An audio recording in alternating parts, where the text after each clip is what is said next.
Does your child have a 504 plan or you think they need one? Then you've come to the right place.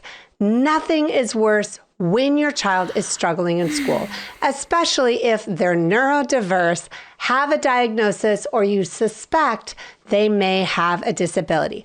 That's exactly why I'm so happy that you're watching this video, because inside this video, I'm going to show you what is a 504 evaluation, what it looks like, how to get one started for your child, and most importantly, 3 504 myths and truths so you can advocate like a pro.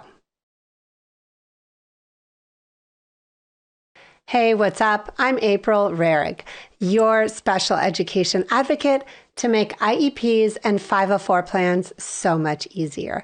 If you're new here, go ahead and click on that subscribe button to get more videos like this in your inbox, and check us out on Instagram at Rise Ed Advocacy. Let's dive in. First of all, what is a 504 evaluation? In a nutshell, a 504 evaluation is an informational gathering process that helps your school or LEA determine if your child has a suspected or actual physical or mental impairment, or even a record of an impairment that substantially limits one or more major life activity. Here's something your school's not going to tell you. Pro tip. Unlike an IEP, 504 evaluations are not required. What am I saying? I'm saying that your child may or may not get standardized testing when it comes to the 504 evaluation process. Here's something else your school is not going to tell you. Pro tip. Your child does not have to have a medical diagnosis in order for you to request or for your child to be eligible for a 504 plan. Make sure to keep watching this video until the very end, where I'm going to give you a ton of tools and resources just like this so that you can advocate like a pro. So maybe you're watching this video and you're like, okay, April, but I think my child might need a 504, but maybe they need an IEP. What is the difference, and how do I choose right for my child? That's exactly why I want you to watch this video next that lays out IEPs and 504s side by side so you can make the right choice for your child's needs. Grab the link in the description box below. So now you know what is a 504 evaluation. Let's dive into what that evaluation looks like. So here's the deal. Every 504 evaluation procedure means that under Section 504, every assessment given must be validated and administered by trained personnel. What am I talking about? I'm talking about someone like me, the school psychologist, or a special education teacher, or the counselor. Whoever is on your 504 committee must be trained and qualified in order to look at all of the measures that are going to be used to determine if your child qualifies for a 504 plan, and more importantly, how to write and develop the best 504 for your child's needs. What does this mean? This means that 504 evaluations need to be tailored and selected to match your child's unique learning needs. What am I saying? I'm saying that a 504 evaluation is not just based on one single test score. Pro tip, it needs to look at all the constellation of your child's unique learning needs. And most importantly, it's so much more than just about academics. What does this look like? This looks like your team needs to look at a variety of sources and needs to look more than just one data point to determine if your child is eligible for a 504 plan. This also means that your team needs to look at so many different factors in order to determine if your child qualifies. What could those factors look like? They could look like achievement tests. They could also look like transcripts, report card grades, teacher-based observations, sometimes rating scales. It also could mean they could look at documentation or outside reports that you provide as the parent. It also means they could look at your child's behavior and their tardies, truancy, if they've been suspended. All these different data points need to look at your child's unique learning needs to determine if they exhibit a mental or physical impairment and if they qualify for a 504 plan. It all comes down to knowing what to ask for and how to get it. And that's exactly why I want you to check out my first free communication guide that lays out 10 tips. So when you're communicating with your school and you're trying to get your child's 504 evaluation started or get them a better one, that you have all the tools that you need. Grab that link in the description box below. So now you know what a 504 evaluation is and what it looks like. Let's talk about the elephant in the room. How do you get a 504 plan started for your child? Here's something that schools are not going to tell you. Pro tip is that your school is required to develop a 504 plan regardless of whether or not you ask for it. What am I saying? I'm saying that it's not just up to you as the parent to request for a 504 plan. Your school has to search and serve and locate, identify, or evaluate all children who may have a perceived or actual impairment and may be in need of a 504 plan. Want to know another 504 evaluation truth? Is that your school cannot require interventions be done before your child is assessed or evaluated to determine if they qualify for a 504 plan. What am I saying?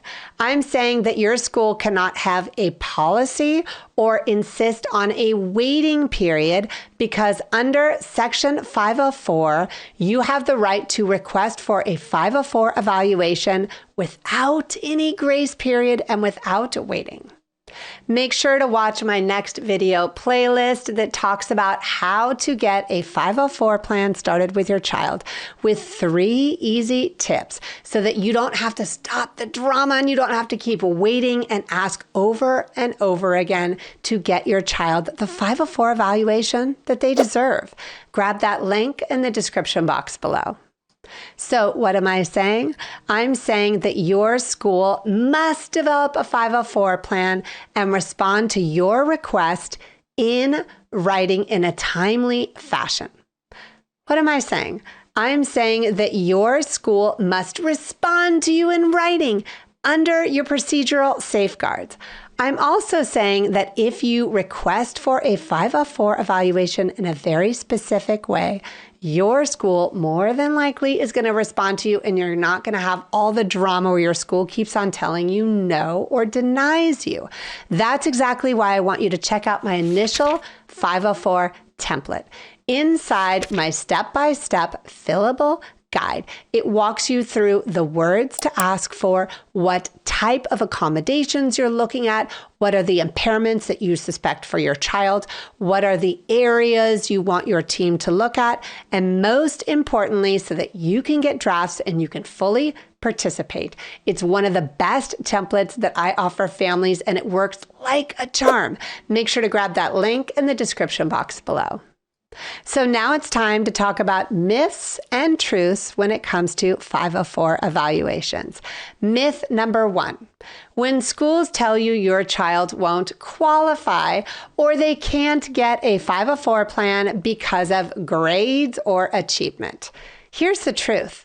Under Section 504, eligibility has to do with access and removing barriers so that your child is able to level the playing field with everybody else at the school. What am I saying? I'm saying that under Section 504, there's nothing in eligibility criteria that talks about grades or academic achievement. Do you want to know exactly what is inside the eligibility criteria for your child to qualify for a 504 plan? Go ahead and grab my guide here that has a side-by-side comparison of not just 504 plans, but also IEPs, so that you can know exactly what your child needs in order to get that 504 evaluation that they deserve. Grab that link in the description box below. This brings us to myth number 2.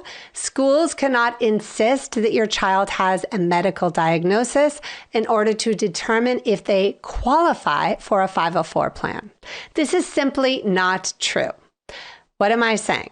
I'm saying that your school cannot say, hey, you have to go out and pay for a medical diagnosis. The truth of the matter is, pro tip, under Section 504, it's about the evaluation process. That's exactly why I was talking to you about all the different areas that your school needs to use. Now, you can go out and pay privately for a medical assessment, and I do recommend that if you're worried about it or your child has a disability already established or a medical diagnosis, then you absolutely want to bring this as evidence. But the school cannot insist that a medical diagnosis is used to determine if your child would qualify. That's done through the evaluation that they are required and mandated to offer to give your child free, appropriate public education, also known as FAPE. To learn more about 504 qualification, make sure to check out this video next that I dig in deep when it comes to eligibility criteria and go into all those specific nuances so you know exactly what your child needs in order to get the 504 plan that they deserve. Grab that link in the description box below.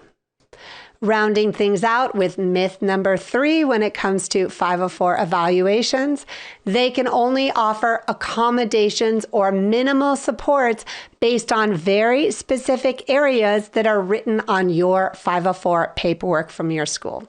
Nope, that's simply not true. Students who do qualify for a 504 plan can get related services. What could this look like? This could look like services, supports, getting access, getting accessibility or equipment, and it also means your child could get modifications and academic adjustments based on their individual learning needs. This is exactly why you need to check out my Ultimate 504 guide. Inside my digital guide, it's almost 40 pages in length. It goes through every different aspect of 504 plans in terms of how to get one, how to keep one, more about the 504 evaluation, discipline, protections for your child, even if your child needs accommodations, how those can play out when they go to college. Because yes, pro tip, your child can be eligible for a 504 plan if they apply in college. There's so much more to 504 than meets the eye, and that's exactly why I want you to grab the link in the description box below to get your guide. So now you know what is a 504 evaluation, what it looks like, how to get one started for your child, and most importantly, those 3 504 evaluation myths and truths. Do you have a question? Put it in the link in the description box below. You want me to do more videos or expand on more what I've talked about? Put it there too. Like and subscribe to get more videos like this in your inbox, and check us out on Instagram at Advocacy. Grab everything below so that you could get the tools and the resources and your child could get the best 504 evaluation for their needs. I'm April Rarig, your special education advocate. I can't wait to see you for our next video.